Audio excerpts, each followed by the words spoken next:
I think we can all agree iPhone prices have been crazy since day one, but that's about to get worse.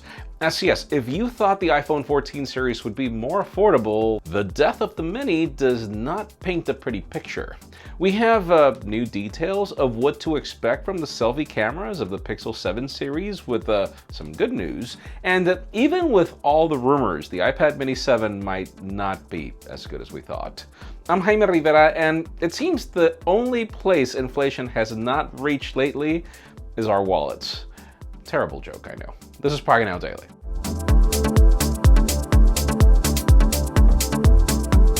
The official news today begin with Snapchat and their latest announcement. Yes, the company just announced the new premium tier called Snapchat Plus. Just when you thought the company was already as weird as it gets in its strategy, this new service is a $3.99 premium a month subscription service that will get you some additional benefits, including the option to see who has rewatched your stories or change the app icons. Yes, I know you're worried about the first one. They also mentioned that with this new service, you'll get access to a collection of exclusive, experimental, and pre-release features, including the option to pin a friend as your BFF inside the chat section, and I guess we can expect more features to come later. Snapchat Plus will be available in the United States, Canada, the UK, France, Germany, and more at launch, with other countries set to follow in the coming months. Now, the interesting part is that nowhere in this announcement the Snaps say that you won't get ads if you go Plus. So, I mean, that's pretty bad. But anyways, I guess the real question here is, one, do you use Snapchat? And two, would you be willing to pay for it? Moving on, let's talk Apple because of some conflicting rumors for the next iPad mini. These past few weeks, there's been rumors claiming that Apple is already working on a 7th generation iPad mini, and since the design is pretty much new, I mean the previous generation, the next path to relevance is to boost specifications and features, with ProMotion being a possibility. Now, for any of you who felt the display on the current model wasn't necessarily amazing for the price, sadly it seems that will continue being a thing. On a new tweet, Ross Young mentions that he would be surprised Apple would bring any sort of upgrades in this department. Ross explained that Cupertino currently uses ASI LCD backplane technology for the current iPad mini series, which is commonly used with low-cost devices, and this technology is incompatible with ProMotion because, of course, it's low quality.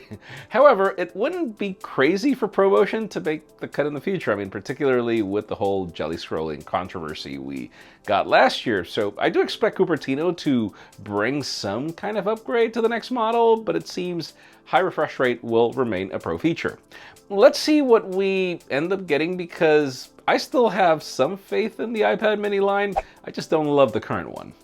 Now let's talk about Google and the latest update to the Google camera application, and the only reason we're including it is because it brings new information about the Pixel 7 and the Pixel tablet. Stay tuned on some content on the regular Pixel 6 coming soon, but if you remember, 4K video selfies were exclusive to the Pixel 6 Pro last year, and well, it seems Google woke up and smelled the coffee, and both Pixel 7 models will be able to shoot 4K videos with the selfie shooter, as they both arrive with the same sensor.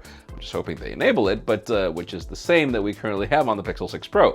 On the other hand, we also have information about the Pixel tablet and its camera, which apparently won't be so powerful. I mean, shocking, I know. According to this report, the new tablet will only have a single camera at the back, and it makes sense given it's a tablet intended for at-home use and smart home functionality. We don't have any specifics, but apparently it won't be able to record 4K videos, and it'll lack other features like audio zoom, slow motion videos, and more. Let's hope they price it like a Nexus 7 in that territory, and listen, if you don't know what that product is, I will allow you to call me old. And finally, for the hottest news today, let's get back to Apple, but move on to the iPhone 14 series for what feels like the first time in a while. We have two reports, one that might not be something really you would care about, and the other that you will. Let's start with as we have a new report from Ming-Chi Kuo where he states that Apple's plan to create their own 5G modem has failed.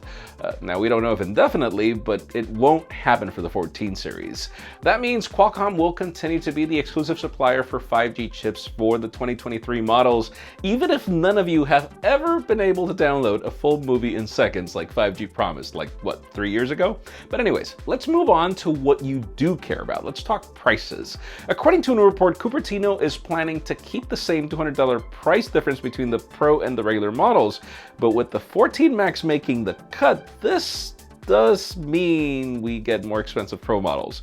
Yes, prepare your wallets, as apparently the base iPhone 14 will start at $799, which you know means $829 without those carrier subsidies, while the 14 Max will go for $899, or really $929. Then moving on to the Pros, the base Pro model will reportedly start at $1099, while the Pro Max will go up to $1199.